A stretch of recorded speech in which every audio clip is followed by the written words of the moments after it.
Aún no me puedo sacar de la cabeza esta historia que me contó mi padre. Eran los años 90, específicamente 1994. Mi padre trabajaba en una fábrica de aluminio a las afueras del pueblo.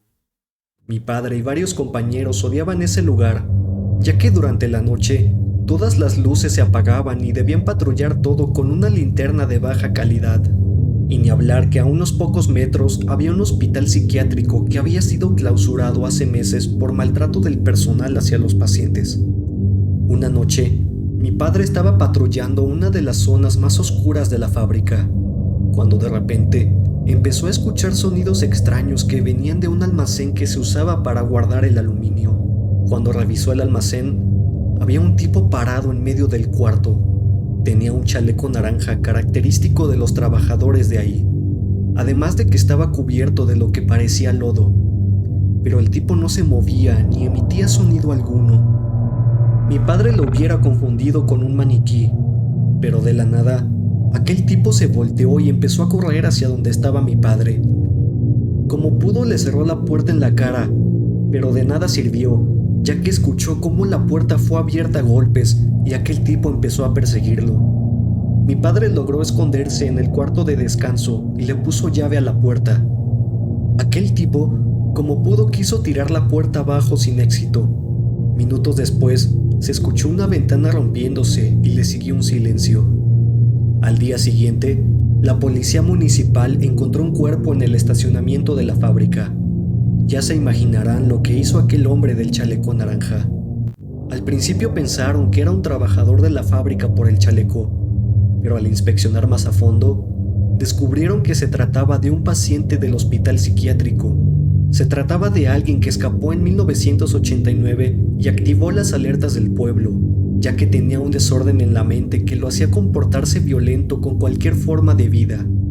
Había pasado años viviendo en un baño sucio de la fábrica, matando a los animales aledaños del lugar, y una vez incluso hirió a un trabajador. Al año siguiente, mi padre presentó su renuncia. No quiero imaginar qué hubiera pasado si aquel paciente hubiera alcanzado a mi padre.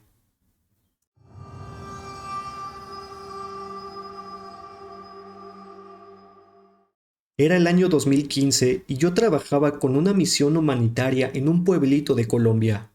Resulta que nos alojábamos en el internado del pueblo y teníamos nuestros camping individuales. Yo tenía un escapulario que era de mi abuela que ya falleció y lo colgaba en la mitad del camping donde se pone la lámpara. Como no teníamos nada que hacer después de las 8 de la noche, yo estaba leyendo un libro y me quedé dormida con la linterna prendida. Como a eso de las 3 o 4 de la mañana, escuché un sonido.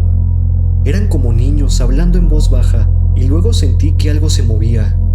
Era el escapulario moviéndose y sus pepas, que eran de madera, chocaban y golpeaban entre sí. Me dio miedo y me cubrí con la cobija, pero algo me empujó a ver y en ese momento vi cómo la cruz del escapulario estaba puesta de cabeza y suspendido en el aire. El lugar estaba sumamente frío, era un frío helado que provocó que me erizara toda. Fue impactante para mí y me tapé la cabeza con la misma cobija. Y ahí escuché una pequeña voz, pero no entendí qué decía. También había un fuerte olor a caño. Mi mente solo pensaba en cómo salir de ese espacio. Afuera todos mis compañeros dormían en sus pequeñas casas de plástico, pero después de unos minutos de estar dentro del camping, escuché a un compañero que salía del suyo. Me armé de valor, abrí el mío y salí.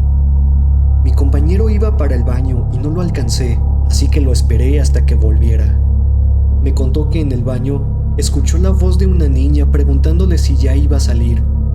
A él le pareció extraño y le dijo que esperara un minuto, pero cuando salió no había nadie y solo pudo ver unas huellas de zapatos muy pequeñas en el lavadero.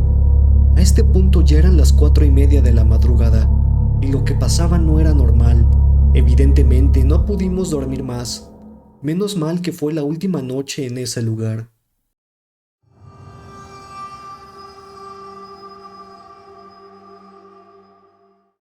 Cuando era niño me encantaba ir a la casa de una tía abuela, a quien hasta la fecha le tengo un gran cariño. Mi mamá me contó que era porque jugaba con un niño cada vez que la visitábamos. Sin embargo, mi tía no tenía hijos. Su casa era muy grande. Amaba estar en un vestíbulo en la planta alta que tenía una mini biblioteca. Ahí había una habitación en el fondo en la que dice mi mamá que solía jugar con un niño llamado Toño, y cuando mi mamá entraba a la habitación, me decía que los juguetes estaban esparcidos como si estuvieran jugando dos personas, pero cuando entraba solamente estaba yo. Mi mamá preguntaba con quién jugaba y dice que yo señalaba a la nada diciendo, juego con Toño. Mi mamá quedaba escéptica con mi respuesta ya que no había nadie. Así pasaron varias semanas. Mis papás y mi tía se quedaban preocupados porque jugaba con un niño que nadie podía ver más que yo.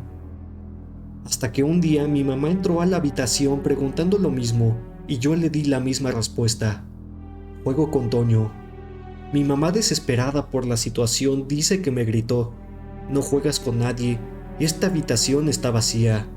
Dicho esto, dice que respondí lo siguiente, ahora Toño está molesto porque no crees que existe. Mi mamá se quedó un poco inquieta con la respuesta, y luego llegó un día en que mis hermanas se levantaron asustadas, ya que decían que mi mamá tenía su espalda llena de moretones como si alguien la hubiera pateado. Lo perturbador es que mi mamá dormía sola, ya que en esa temporada mi papá viajaba mucho. Perplejas ante lo que pasaba con mi mamá, acudieron con una médium a explicarle lo que pasó. Ella dijo que eso era un niño que habitaba en la casa y que efectivamente yo jugaba con él, y que él era el que le hizo esos moretones ya que estaba molesto con mi mamá. A partir de ese momento dejamos de ir a esa casa. Les cuento esta historia describiendo lo que me contó mi mamá, porque honestamente he tratado de hacer memoria de estos sucesos, pero no consigo recordar muchas cosas sobre esa temporada. Me considero una persona de muy buena memoria, pero ese suceso lo tengo bloqueado en mi mente. No sé si hayan hecho algo para que no recuerde lo que pasó en aquellos tiempos.